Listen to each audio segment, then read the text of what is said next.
Uh, aeroplanes fly at high altitudes where the temperatures is well below 0 centigrade. Ice that forms on a plane can fall onto Earth and strike the ground. Shows Fig 19.1 shows a block of ice falling from an aeroplane as it approaches to an airport.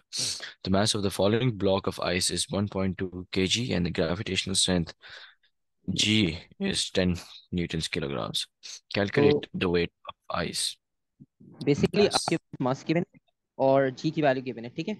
अब normally Yeah, अब wait और मास का हम देखेंगे और wait का देखेंगे, लेकिन अगर आप फोर्स का फॉर्मूला देखो तो फोर्स का फॉर्मूला था ma। yeah, mass into acceleration. और बेसिकली अगर आप जी की वैल्यू को कंसिडर करो तो जी की वैल्यू भी आपको सेम कॉन्सेप्ट दे रहा है। देखो जी का ऐसा यूनिट क्या है, Newtons kilograms. न्यूटन पर किलोग्राम। और अगर आप यहाँ से एक्सेलरेशन को देखो तो अगर मास में वहां शिफ्ट करता हूँ तो ये भी न्यूटन पर किलोग्राम बनेगा, ठीक है। तो बेसिकली ये भी आपको सेम कॉन्सेप्ट दे रहा है। तो वेट भी आपके पास एक फोर्स का कॉन्सेप्ट देती है जो कि ऑलवेज डाउनवर्ड एक्ट करती है, ठीक है। तो इसको Yeah, हम इस तरह से वेट के फॉर्मूला में यूज करते हैं, ठीक है ये भी फोर्स का कॉन्सेप्ट। G.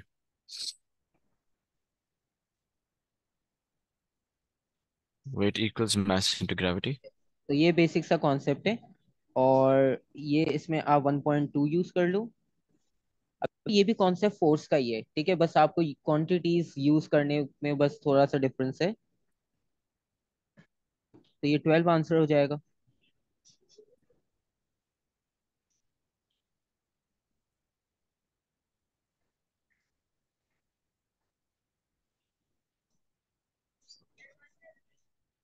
और नेक्स्ट पार्ट देखते हैं। पार्ट देखो।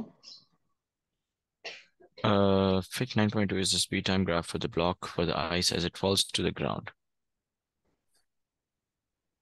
ठीक है, आपके पास एक ग्राफिकल रिप्रेजेंटेशन दी है जो कि ब्लॉक की है कि जब वो ग्राउंड की तरफ फॉल कर रही थी, क्योंकि हमें पता है फ्री फॉल का कॉन्सेप्ट आएगा डेफिनेटली, वेरिएबल फिर Yeah, कांस्टेंट, अचानक हिट उनको उसने। अब क्वेश्चन ये है कि at first the acceleration of the block of ice is equal to the acceleration of free fall. Okay, तो यहाँ उन्होंने कहा कि एक्सेलरेशन जो आइस की है वो इक्वल है एक्सेलरेशन ऑफ फ्री फॉल के। अब the acceleration of the block then decreases to zero. उसके बाद एक्सेलरेशन जीरो पर आ गई, क्योंकि आपको पता है जब स्पीड कांस्टेंट होगी एक्सेलरेशन जीरो होगा। और वो उन्होंने लिख भी so दिया, like, reaches terminal velocity.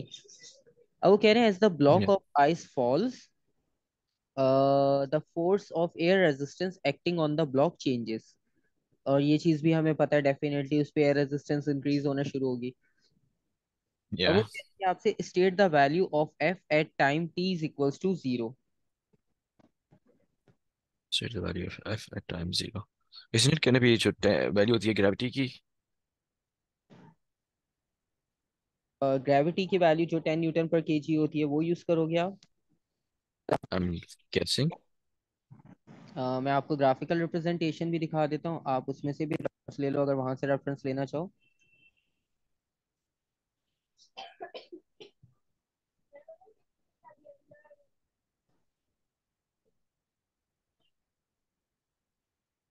Graphical representation sir. ये ग्राफिकल रिप्रेजेंटेशन है, आप चाहो तो इसमें से भी कॉन्सेप्ट ले सकते हो अगर आप लेना चाहो, otherwise. So you can free fall at zero. Uh, इससे how can I derive it from here though? ये अब बेसिकली आपके पास जीरो, पता है कि ये आपने स्टार्ट किया था इनिशियली, आपको वहां से वैल्यू का आइडिया नहीं हो रहा, तो कोई कॉन्सेप्ट यूज कर सकते हो जिससे आपको आंसर मिल जाए।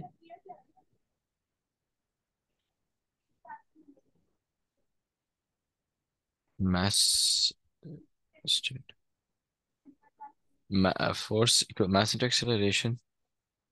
ठीक है, अगर आप मास इनटू एक्सेलरेशन यूज करते हो तो मास की वैल्यू और एक्सेलरेशन की वैल्यू कैसे यूज करोगे और फोर्स कैसे बताओगे। Uh, mass उसका obvious. I mean mass और gravity जो होगी वो same. It's the constant हर वक्त. हाँ, अब देखो तो जैसे आप प्रॉब्ली स्टार्ट किया था, तो जैसे आपने बिल्कुल जीरो से ड्रॉप किया, ठीक है, बिल्कुल स्टार्टिंग, या तो क्या आपके पास फोर्स होगी भी या नहीं होगी, या वेट के इक्वल होगी, क्या लिखोगे आप? क्योंकि देखो आपके पास जो वेट आया जस्ट 12 न्यूटन, मतलब जब आइस का ब्लॉक वहां से गिर रहा था तो उसका सिर्फ वेट एक्ट कर रहा था 12 न्यूटन। तो आप ये कह सकते हो कि इनिशियली बिल्कुल स्टार्टिंग पॉइंट पे जब ब्लॉक गिर रहा है आइस का, तो उसकी फोर्स 12 न्यूटन होगी, ठीक है, मतलब या तो जीरो लिखे हम, ठीक है, मतलब बिल्कुल जब वो वहां से ड्रॉप किया हमने तो उस वक्त वो इनिशियल जीरो स्टेज पर था, तो या तो आप लिखोगे कि जीरो फोर्स एक्ट कर रही थी उस पे, ठीक है, वरना आप ये लिख सकते हो कि उसका जो टोटल फोर्स होगी, रिजल्टेंट फोर्स होगी, वो 12 न्यूटन के इक्वल होगी, यानी उसके वेट के इक्वल। उसका अपना वेट।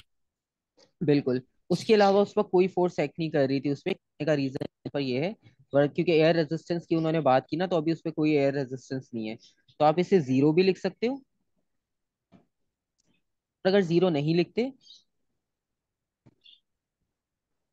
तो आप उसका वेट मेंशन कर दो, ठीक है। फिर 12 न्यूटन्स। इसमें हमारे पास फर्स्ट पार्ट जीरो होगा, और उसके बाद उन्होंने जो 10 सेकेंड्स पूछा है, तो 10 सेकेंड पे देखो ये कांस्टेंट हो गया, ठीक है। 10 सेकेंड्स का मतलब ये कि कुछ टाइम बाद जब एयर रेजिस्टेंस उसे बैलेंस करेगी, तो एयर रेजिस्टेंस भी कितनी वैल्यू देगी आपको, न्यूटन ऑपोजिट, ठीक है, क्योंकि उसकी मिड की वैल्यू हम कैलकुलेट नहीं कर सकते, ठीक है,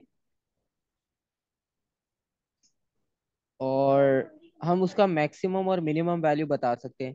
तो मिनिमम वैल्यू उसकी जीरो होगी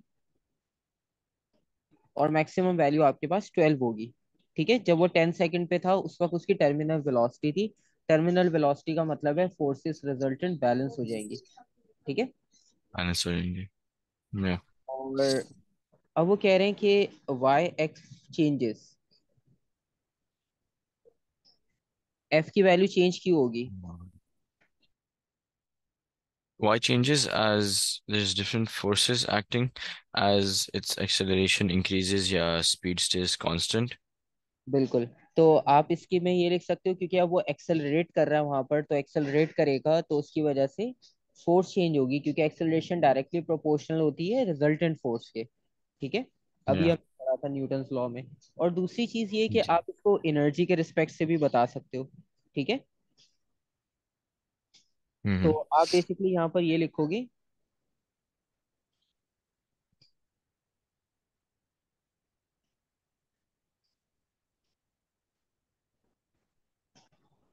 As the block starts to fall, different forces acting on it increase or decrease, and eventually the speed stays constant, which causes fluctuations in F. Yes, phrasing आप अपनी मर्जी से कर सकते हो, लेकिन जो टर्म्स है इंपॉर्टेंट वो बस आपने यूज करनी है, फ्रेजिंग आपकी जैसे भी हो। तो जैसे आपने ब्लॉक जी। स्टार्ट करेगा फॉल करना, तो वो एक्सेलरेट करेगा, तो एक्सेलरेशन जो है वो डायरेक्टली है फोर्स के। So as acceleration increases, force will start increasing.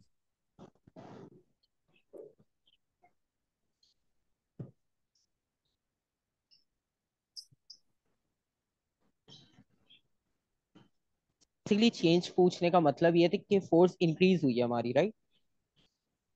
जी।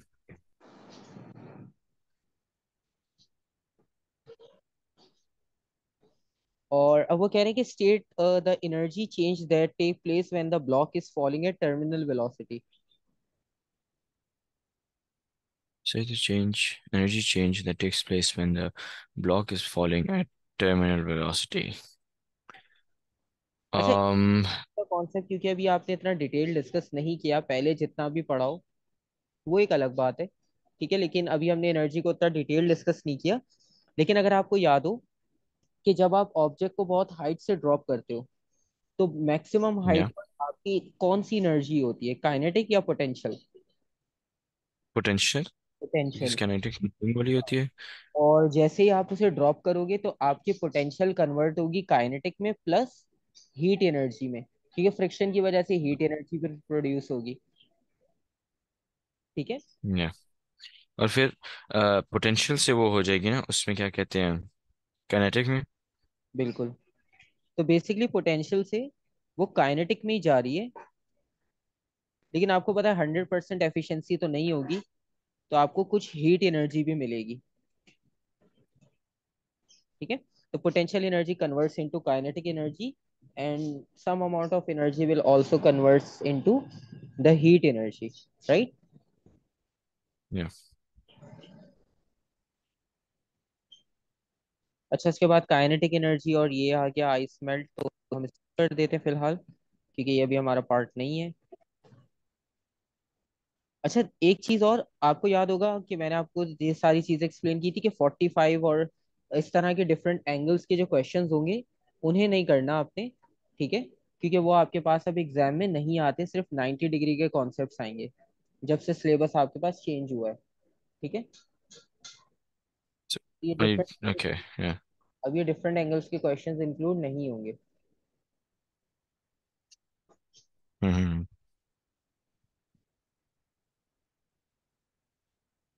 और उसके बाद अगर हम देखते हैं कुछ और क्वेश्चंस, क्योंकि पहले ये बहुत क्वेश्चंस आते थे, और उसके बाद फिर उन्होंने जब सिलेबस चेंज किया तो उसमें फिर ये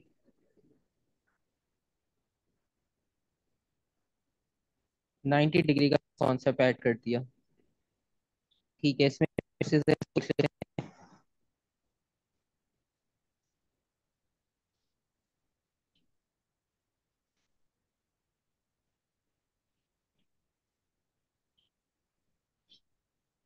So, figure 1.1 shows a lorry accelerating in a straight line along a horizontal road. Fig 21.1. The driving force of on the lorry in the forward direction is D, and the total backward force on the lorry is B. State and explain whether D or B is a larger force. Uh, forward. D is a larger. हम्म। जी जी, आप एक। The forward direction D is a larger force as it is moving in that direction. हम्म। ठीक है, Uh, कहा कि lorry जो है वो accelerate कर रही है, ठीक है। G. और आपको एक चीज याद होगी, हमने न्यूटन्स लॉ में भी लिखा था एक जगह पर कहीं, ये रहा, कि अगर sum of all forces equals to zero नहीं है तो डेफिनेटली बॉडी एक्सेलरेट करेगी। इसका मतलब ये हुआ कि बॉडी एक्सेलरेट कर रही है तो कोई एक फोर्स तो ग्रेटर है। ठीक है। अब वो कह रहे हैं Yeah. State explain whether D और बी इज लार्जर, क्योंकि बॉडी एक्सेलरेट कर रही है, तो पिक्चर में दिख भी रहा है कि वो फॉरवर्ड डायरेक्शन में जा रही है, और फॉरवर्ड डायरेक्शन में कौन सी फोर्स है, डी। ठीक है, यानी Yeah. ड्राइव फोर्स के लिए उन्होंने डी लिखा हुआ है, तो बेसिकली डी आपके पास ग्रेटर है,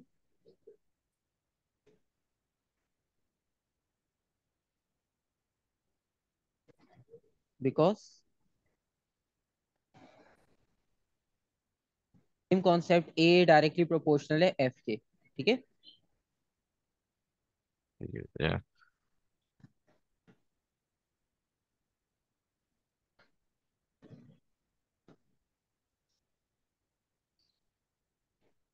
Because body is accelerating in the direction the of D. direction D.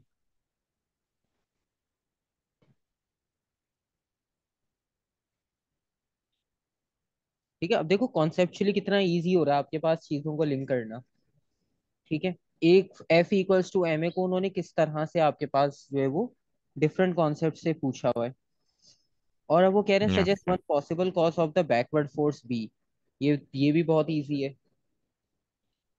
Backward force आपके पास क्यों प्रोड्यूस हो रही है, उसका कॉज क्या है, ये बताना है। Air resistance because it's moving forward. लेकिन और स्ट्रॉन्ग पॉइंट क्या हो सकता है। कौन Uh, कौन Force acting opposite of one hmm, force. वो कौन सी फोर्स होगी, देखो रोड पे चल रही है कार या व्हीकल, Friction. फ्रिक्शन। ठीक है, क्योंकि फ्रिक्शन आपके पास ज्यादा स्ट्रांग होगा, क्योंकि ऑब्जेक्ट बहुत हैवी है, तो एयर रेजिस्टेंस इतना बैकवर्ड पुल नहीं कर पाएगी उसे जितना फ्रिक्शन रेजिस्ट करती है।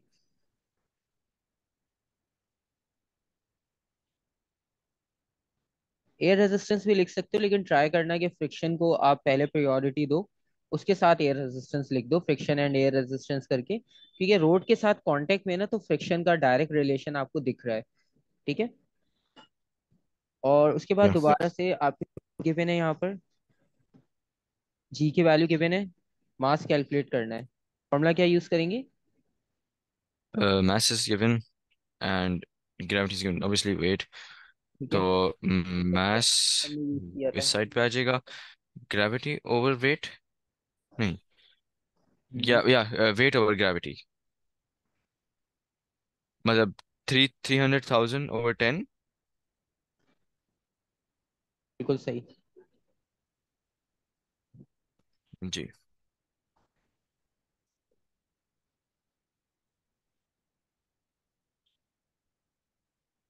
या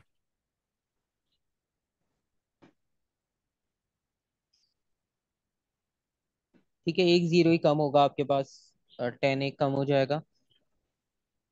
उसके बाद वो कह रहे हैं the resultant force on the lorry is 15,000 newton. Resultant force और एक्सेलरेशन आपने कैलकुलेट करनी है इस बार। या ऑब्वियसली अगर ये दो कनेक्टेड क्वेश्चन है तो मास भी इसमें यूज होगा। Then we can use force equals mass into acceleration, बिल्कुल। और force over mass equals acceleration. बिल्कुल सही। अब देखो उन्होंने खुद ही लिख दिया रिजल्टेंट फोर्स, इसका मतलब है फ्रिक्शन को ढूंढने की जरूरत नहीं है क्वेश्चन में, वो उन्होंने खुद से ही या बता दिया रिजल्टेंट है ये। हम्म।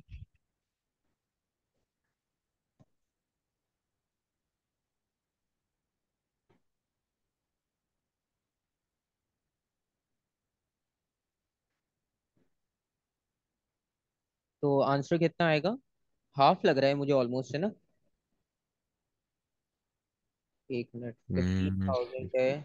मैं करता हूँ 1503, 0.5 है। हाफ है ये। या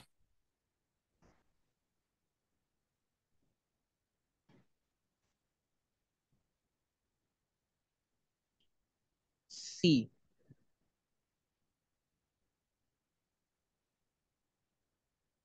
later, the lorry turns a corner at constant speed. Explain why the lorry accelerates even though the speed is constant. Lorry turns a corner at constant speed. Explain why the lorry accelerates even though the speed is constant. हम्म। हैं? अब इसमें वो आपसे कह रहा है कि अब इसमें बेसिकली कॉर्नर का एक कॉन्सेप्ट आ गया। वैसे तो ये सर्कुलर का पार्ट है, लेकिन मैं शॉर्टली एक्सप्लेन कर देता हूँ क्योंकि नेक्स्ट टॉपिक जब हम करेंगे वैसे कल, तो वो सर्कुलर का ही होगा।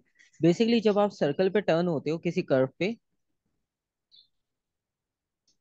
या आपको एक आइडिया होता है कि जब आप कार को भी टर्न करते हो एक यू टर्न पे या कर्व पे, तो आप बहुत स्लो स्पीड पे करते हो, क्योंकि आपको पता है कार जो या है स्ट्रेट रिजिड बॉडी है। ठीक है, तो उसके टायर्स बस मूव कर सकते हैं, लेकिन बॉडी जो है वो बेंड नहीं हो सकती। ठीक है, तो स्लाइटली हम कार को मूव कर रहे होते हैं, और आपने एक चीज देखी या होगी, टायर की डायरेक्शन कुछ और होती है, लेकिन कार की बॉडी की डायरेक्शन कुछ और होती है।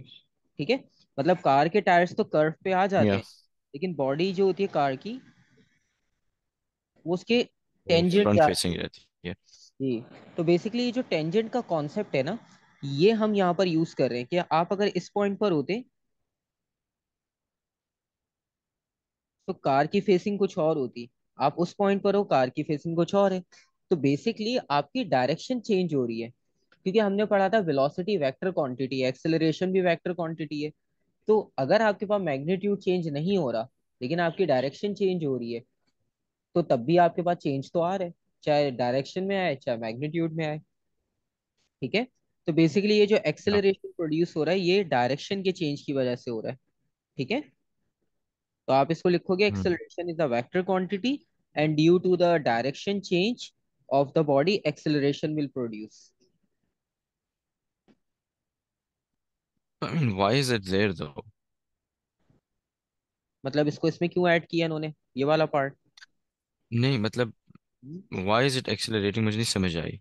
अच्छा देखो, आपके पास वेलोसिटी में हम लिखते हैं, वेलोसिटी वेक्टर है, ठीक है, इसमें मैग्नीट्यूड भी है और डायरेक्शन भी है। डायरेक्शन दिया, यस। आप सर्कुलर पाथ पे और या आप किसी भी पाथ पे कांस्टेंट स्पीड से मूव कर रहे हो अगर, तो मैग्नीट्यूड और डायरेक्शन में से क्या चीज कांस्टेंट है आपकी? मैग्नीट्यूड। मैग्नीट्यूड सेम हो गई, लेकिन डायरेक्शन के बारे में तो कोई इन्फॉर्मेशन नहीं है। इसका मतलब है डायरेक्शन क्या है? वेरिएबल है। ठीक है, यस, चेंजिंग। डायरेक्शन में चेंज आ रहा है। तो जब आपके पास डायरेक्शन में चेंज आ रहा है, तो इसका मतलब ये हुआ कि आपके पास वेलोसिटी तो चेंज हो गई, क्योंकि वेलोसिटी में दो कंपोनेंट थे, कुछ एक चेंज हुआ तो वेलोसिटी में चेंज आया बेसिकली। ठीक है, तो बेसिकली या। डायरेक्शन चेंज की वजह से एक्सेलरेशन प्रोड्यूस हो रही है। ठीक है, मतलब ये क्वेश्चन इन्होंने वेक्टर से रिलेटेड पूछा है। नॉर्मली हम सॉल्व करते आ रहे थे स्केलर क्वांटिटीज, डायरेक्शन इन्वॉल्व नहीं थी, लेकिन जैसे उन्होंने लास्ट पार्ट पूछा तो उन्होंने वेक्टर के रेफरेंस से पूछा, हम्म। क्योंकि एक्सेलरेशन भी वेक्टर क्वांटिटी है। तो अगर डायरेक्शन चेंज हो सकती है वेलोसिटी में, तो एक्सेलरेशन में भी चेंज आ सकता है। एक्सेलरेशन भी प्रोड्यूस हो सकती है सिर्फ डायरेक्शन चेंज की वजह से। ठीक है, और ये कॉन्सेप्ट हम नेक्स्ट सर्कुलर मोशन में करेंगे ना, तो वहां पर आप पढ़ोगे कि सर्कुलर मोशन में स्पीड कांस्टेंट होती है, लेकिन वहां एक कंप्लीट कॉन्सेप्ट है सेंट्रीपिटल एक्सेलरेशन का। ठीक है, तो हम्म उसमें भी कॉन्सेप्ट हम यही अप्लाई करेंगे कि जब आप टर्न लेते हो तो हर पॉइंट पे, मतलब आपके पास एक स्ट्रिंग हो और उसके साथ स्टोन हो, आप उसको सर्कुलर पाथ में मूव कर रहे हो, वो स्ट्रिंग आपके हाथ से छूट जाए, तो वो जिस डायरेक्शन में जाएगा आपको पता है वो सर्कुलर तो नहीं जाएगा, वो स्ट्रेट चला जाता है। या वो जहाँ से स्ट्रेट था चला वो जाएगा। चला गया। तो वो जो स्ट्रेट जाने का मतलब है वो आपको यही डायरेक्शंस दिखा रहा होता है, रिजल्टेंट डायरेक्शंस वेलोसिटी की। ठीक है, तो बेसिकली इसका या। सिंपल सा आंसर वेक्टर की फॉर्म में आपने देना है। तो ये एक्सेलरेशन वेक्टर है और डायरेक्शन चेंज हो रही है।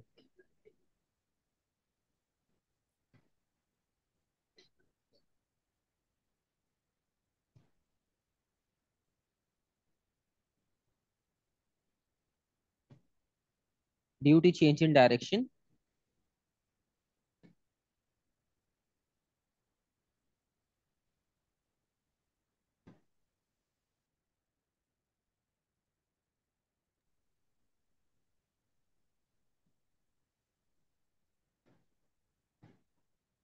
Acceleration will produce. प्रोड्यूस है। तो ये आपके पास कॉन्सेप्ट हो गया यहाँ तक कंप्लीट। ठीक है।